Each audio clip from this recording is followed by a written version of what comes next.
Okay, today we're going to take a look at controlling images using cascading style sheets. We're going to determine where they're going to move, left or right. We're going to put borders around them, all within the context of a style sheet. Now, there's a folder that's in your sharing folder that hopefully you've copied over already. It's called 2- Controlling Images with Cascading Style Sheets. And what I'm going to do to start off, just as an introduction to the concept, is I'm going to go into this folder called Intro and see this thing called finish.html. This is what it's going to look like. Okay, so what we want to do today is work with style sheets and then control the image. See how this is over here on the right hand side? That's going to be called floating the image to the right. And then it has those little dashes around that. So you can control the border, you can make it look different than that. But that's the kind of thing we're going to work with today. Okay, so we're going to control images and backgrounds of websites using style sheets. I've started up Dreamweaver now, and I loaded back that same file I just showed you a couple of seconds ago. And what I want to do is just very quickly highlight some of the commands that we're going to do today, and you can see where they are. So we're using Dreamweaver today, not First Page or Top Style Light to work with style sheets. We're going to do it right in Dreamweaver. So over on the right hand side, you'll see the style sheets, and if you don't realize it, make sure this tab's on CSS Styles. And these are all the style sheets that we've got in here. Let's focus on this one for a second.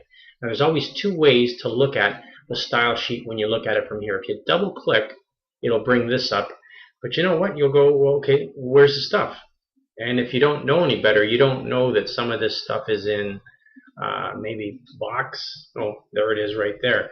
So some of the commands that we're using today, for instance, this one called float right, which this picture is there, and then clear makes sure that all the words underneath it clear under to the other side. So how would you find that? Well, that's why I want to show you another way to look at style sheets from a program. Right click on it and you go to code. When you go to code, here is the more traditional way that we saw in Top Style Light of the style sheet, right? So don't worry about these H1s and H2s and products. Let's focus on photo for a second. So we've created a class. So every time you see the dot, it's a class. And we've told this class to float to the right, have a margin on the top of 10 pixels, the bottom 10, left 10, and have a border 2 pixels in that particular color, whatever that is. It's probably red, and it's got to be dashed. And then clear right, which means after you put something to the right underneath it, wipe out any words and push them underneath to the bottom. Okay, now that's the style sheet. How does it look in the actual program? Well, we got to go into the code. Okay, so remember, let's go back into finished source code and slide our way down.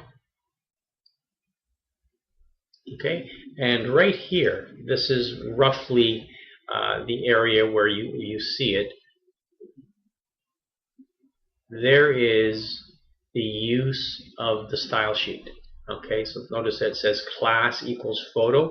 So you always put the image with the class on it before the words that you want. So when if you had this the other way around, it would mess up. So you always have to put the picture just before the part where you want to throw in the picture. Okay, and there's another one down here too. Just before the words. Okay, so if you go back to design for a second. Okay, so see how it says Chinook push automatic indoor more, and then we'll go into the code again. Okay, so there's that title, but you put the picture just before it, even though you might say, well, sir, isn't it supposed to be like underneath it? No, this has to be declared before the words that you want. Okay, so that's what we're going to show you in a few seconds. We're going to go through an actual problem together. Okay, so that's the idea today, working with classes that involve basically images, backgrounds, that kind of thing. Okay, so now we're going to work on a problem together. So in the same folder where we were in a few seconds ago, there's another one called Tutorial Problems. And this one's going to be your homework after I'm done. This is the one that we're going to do right now. Okay, and there is a finished version, so if you don't get this to work out when you do it with me, you can always look at the finished version. This is the one that has all the information that we're going to use. And I'm just going to copy and paste this so I don't wreck this, and I'll put it a little bit farther up, and I'll just drop it right in here. I'm actually going to even rename it, and I'm going to call it CSS Images. Okay, and we're ready to go. And what we're going to do is we're going to add some style sheets to this to make a nice looking picture. I'll show you what the inside of it looks like in a second. But in Dreamweaver, what you do every time you do this, and we've done this quite often before, you're going to create a site. So you're going to click on Site, New Site. Okay, and I called it CSS Images, so I'll stick with that. I'll press Next. Next. Here's the part you got to figure out yourself. You got to make sure you're going to the right spot. So you work your way down. Okay. Now, if you see right there, that's where the problems are, right? But I moved it up here, so I'm going to stick with this one, and I'm going to press Select. Now, for some reason, it always messes up this part, so you can handwrite that in yourself.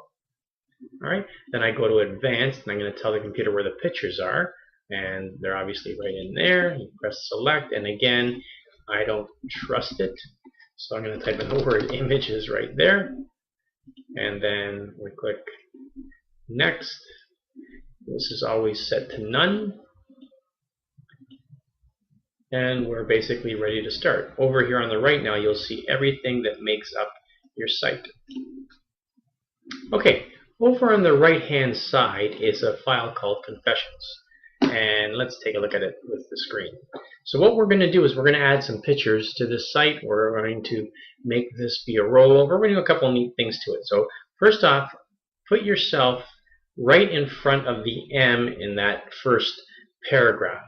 And then there's several ways to do it. You can drag from the Images folder the picture that I'm going to use, or you can go up here to this part and load in an image. And I'll do it that way. It doesn't really matter which way. And the picture that I want to load in is called Apartment Farming. So right there, we're going to load it in. Don't worry about this part. We'll press OK. And see, here's the problem. When you do that, everything shifts down. It doesn't sort of go to the side on the left or the right.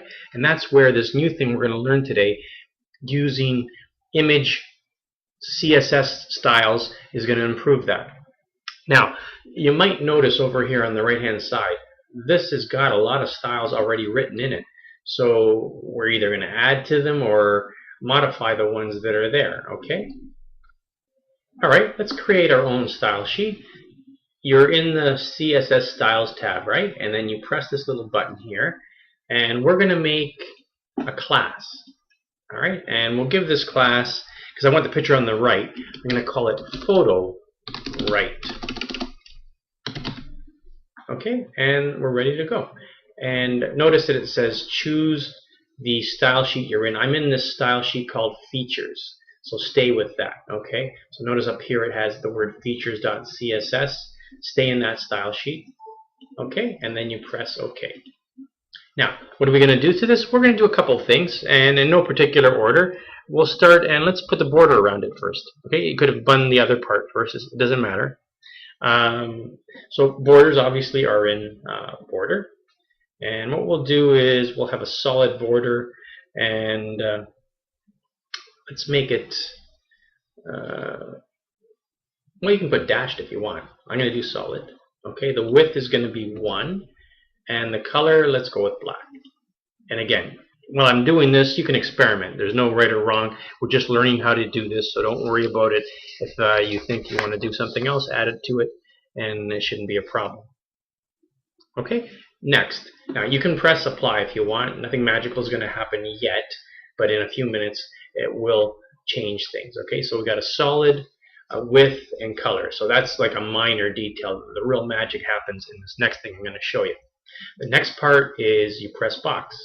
Okay, now this is the part that's important. So see where it says float? You're going to say right, which means the picture is going to go to the right. And you should also set the clear, okay, to the right also. All right, now you don't have to you can leave it for now. All right, if you don't want to see it do anything, you can leave it. All right, but there is a float, and you can make it go to the right if you want. Okay, anyway, when you press apply, again, nothing magical happens. You figure, what, sir, I typed in something. How come it's not happening to the screen? Well, it doesn't happen to the screen until you apply the actual style. So how do you do that? Well, we can get out of here for a second. And here it is, ready for you to do your thing. Now, you can go into the underground if you want. So you could go into the code and type it. Or here's a quick and easy way. If you press the picture, down here at the bottom, it says class none right now. And if I section that off where you can see it better. So what you need to do there is, first of all, again, make sure the picture is clicked. Click on here and pick, oh, there it is, photo right. There it is. Isn't that cool? It's gone to the right. It looks nice. You can sort of see a really skinny black border around it, and you're basically on your way. Okay, let's keep working with images. This necessarily is a cascading style sheet, but it's a cool trick. We're going to do a rollover. See this thing right here? I'm going to press delete and get rid of it. And then I'm going to go up to here again where I got my pictures, and I'm going to press Rollover Image. And you don't really need to put a name in there if you don't want to. But if you want to, you can write down national or something. Okay? And then the original image, you're going to browse for it. And we're going to pick the one that says national.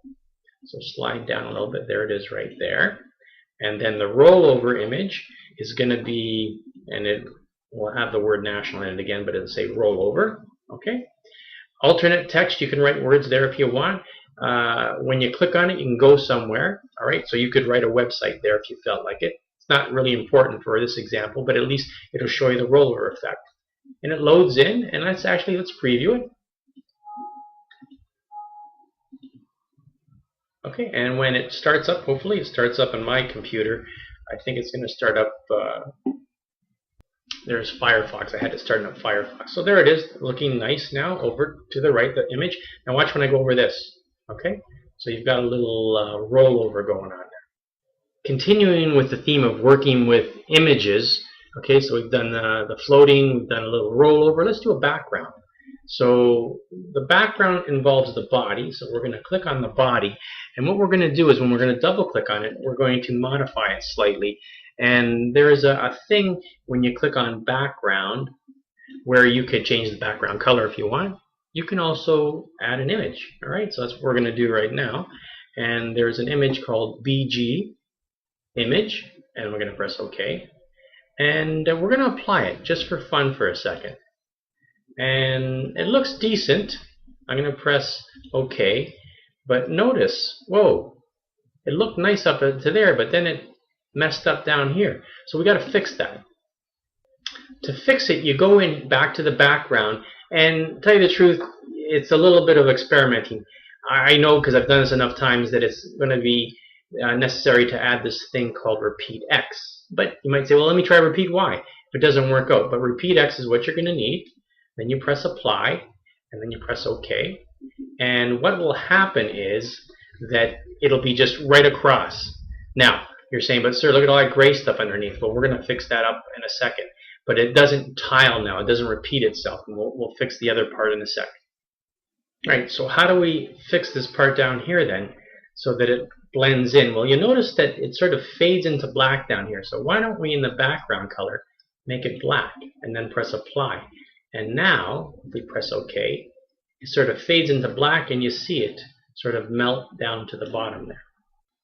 All right, the last thing I'm going to show you really is a preview for what we're going to do tomorrow called Descendant Selectors. But what I'm going to do right now is I'm going to add a little picture right beside that word related stories.